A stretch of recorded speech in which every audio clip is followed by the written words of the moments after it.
Bismillahirrahmanirrahim. Assalamualaikum warahmatullahi wabarakatuh.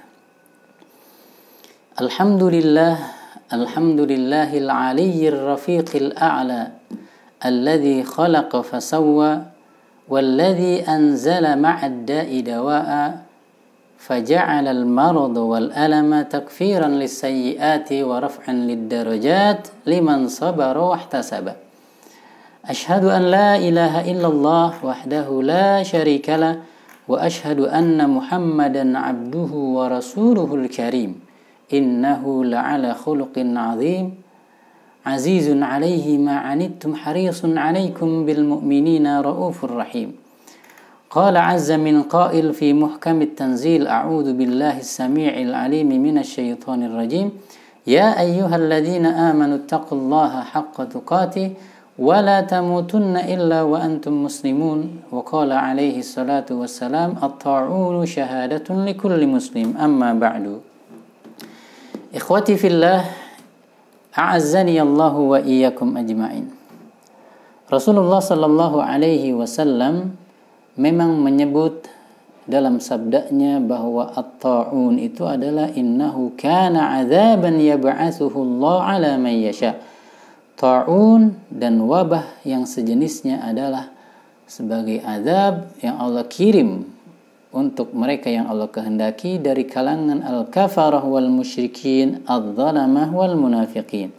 Namun jangan lupa dalam hadis yang sama kelanjutannya atau dalam kelanjutannya Rasulullah sallallahu alaihi wasallam mengatakan wa ja'alahu Allahu rahmatan lil mu'minin, dan Allah jadikan wabah adalah sebagai rahmat, kasih sayang yang diberikan bagi orang-orang beriman. Bagaimana tidak teman-teman sekalian, ia dapat menggugurkan dosa-dosa kita sehingga ketika menghadap Allah berkuranglah saat dihisab dosa-dosa kita.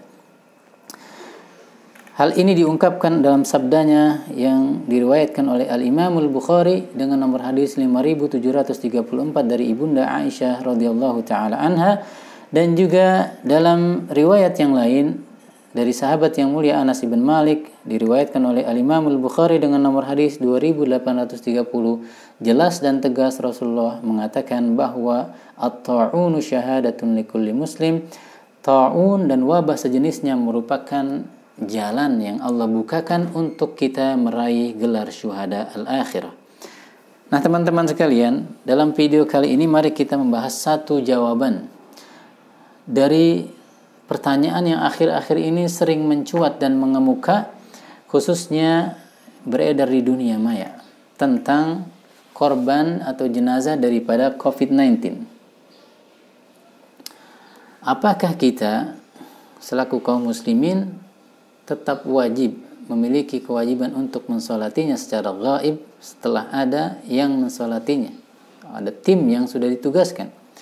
Nah sebelum kita membahas itu, mari kita ingatkan diri kita tentang hukum asal daripada sholat jenazah adalah fardu kifayah berdasarkan ijma' para ulama, sebagaimana yang dinukil oleh Al-Imam Asy-Syatibi di dalam kitabnya Al-Muwafaqat mengenai pendapat Al-Imam Nawawi, di mana beliau mengatakan fardu kifayatin mutawajjahun ilal jami' idza qama bihi ba'duhum saqata 'anil baqin.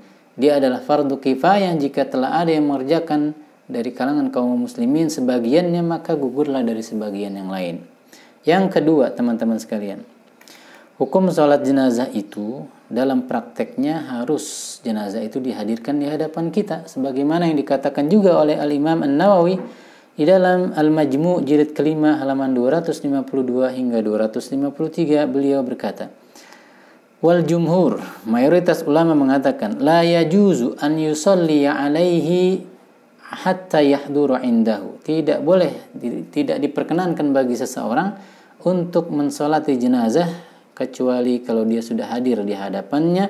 Lianna Nabiyya sallallahu alaihi wasallam lam yusalli ala hadirin fil baladi illa bihadratihi.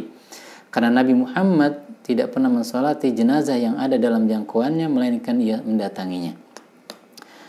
Teman-teman sekalian, dan kemudian yang ketiga yang menjadi poin kita adalah salat gaib itu perlu diketahui itu kita lakukan jika jenazah itu sudah kita ketahui belum ada atau tidak ada yang mensolatinya. Nah sekarang kita sudah tahu bahwa dari penguasa sudah menyiapkan tim yang mensolatinya, maka gugurlah, selesai sebenarnya, tidak perlu lagi kita mensolatinya secara gaib. Namun kemudian mungkin ada yang akan berkata seperti ini, saya mah akan tetap mensolatinya, baik saya tahu sudah ada yang mensolatinya maupun belum. Ingat teman sekalian, dalam urusan beribadah ada kaidah yang diambil daripada istinbat, ijtihad dari dalil-dalil yang ada oleh kalangan ulama. Al-aslu fil ibadah al-hurma atau al-man'u. Pada dasarnya ibadah itu terlarang kecuali jika ada dalil yang memerintahkan kita. Nah ini tidak ada dalil yang memerintahkan kita untuk tetap sholat gaib meskipun sudah ada yang mensolati. Selesai urusan kita sebenarnya di sini. Jadi tidak perlu lagi kita mensolatinya karena sudah ada yang jelas mensolatinya. Atau mungkin ada yang berpendapat dengan pendapatnya Al-Imam Al-Khatib Asy-Syirbini, yang mana beliau di dalam Mughnil Muhtaj ila ma'rifati ma'ani al-fadil minhaj jilid kedua halaman 27, walau ta'adzara 'ala man fil balad, seandainya ada udzur syar'i berupa sabotase, al-habsu au maradin, adanya penyakit, maka lam yub'ad al-jawaz.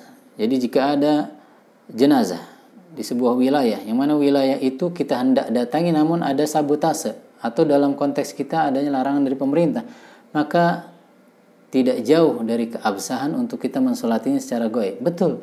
Namun tadi kembalikan kepada kaidah yang tadi, jika sudah ada yang mensolatinya, gugurlah kewajiban kita. Itu teman-teman. Namun di sana ada solusi lain teman-teman. Jika kita mengikuti salah satu pendapat ulama dari dua pendapat yang saling silang pendapat ketika berbicara tentang hukum salat jenazah di area pemakaman.